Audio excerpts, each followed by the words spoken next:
এবার আর্জেন্টিনার বিপক্ষে প্রতারণার অভিযোগ ভারতের রাজ্য কেরালার পক্ষ থেকে ভারতকে 14.4 মিলিয়ন ইউরোর প্রতারণার অভিযোগ উঠেছে।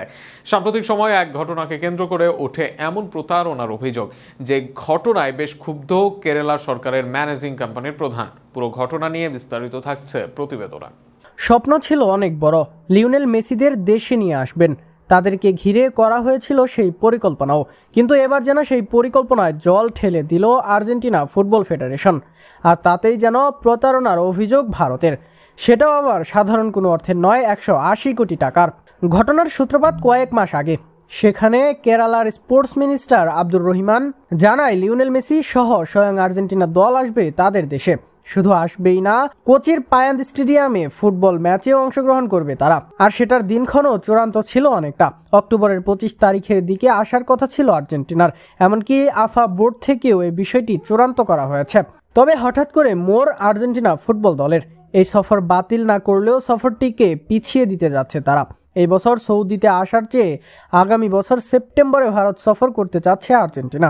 আর এমন ঘটনায় উত্তেজিত হয়ে গিয়েছে ভারতের কেরালা রাজ্যের কমার্শিয়াল কোম্পানির রিপোর্টার ব্রডকাস্টিং কোম্পানির প্রধান অন্ত আগস্তিন এ নিয়ে সংবাদ সম্মেলনে কথা বলেন।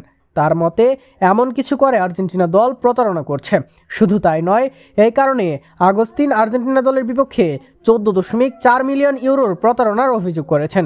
সেখানে তিনি মনে করেন তার পরিকল্পনা ছিল বিশ্ব চ্যাম্পিয়ন দলের ভারত সফর নিয়ে। তবে আগামী বছর সেপ্টেম্বরে চ্যাম্পিয়ন নাও থাকতে পারে আর্জেন্টিনা দল, আর সেখানে এই ক্যাম্পেইনটি তখন হয়ে যেতে পারে অর্থহীন। এছাড়া পরের বছর কেরালা রাজ্যে হতে পারে নির্বাচন, তখন ম্যাচ খেলা সম্ভব নয় বলে জানায় তিনি। এছাড়া আর্জেন্টিনা দলকে 130 কোটি রুপি ও 180 কোটি টাকা দেওয়া হয়েছে বলে জানায় তিনি।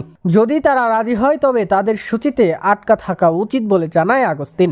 এখন তারা বলছে এটা আগামী বছর সেপ্টেম্বরে নিলে কেমন হয়। এটা আমাদের জন্য স্বাভাবিক নয়। আগামী বিশ্বকাপ শুরু হবে জুনে, আর সেপ্টেম্বরে তারা নাও চ্যাম্পিয়ন থাকতে পারে, কিন্তু আমাদের কথা ছিল আমাদের দেশে আসবে বর্তমান বিশ্ব চ্যাম্পিয়ন দল। তারা আমাদের থেকে টাকা পাওয়ার রিসিভ কনফার্ম করেছে এবং আমাদের ধন্যবাদ দিয়েছে। তারা যখন টাকাই গ্রহণ করলো, তবে তাদের সূচিতে তাদের আটকা থাকা দরকার ছিল।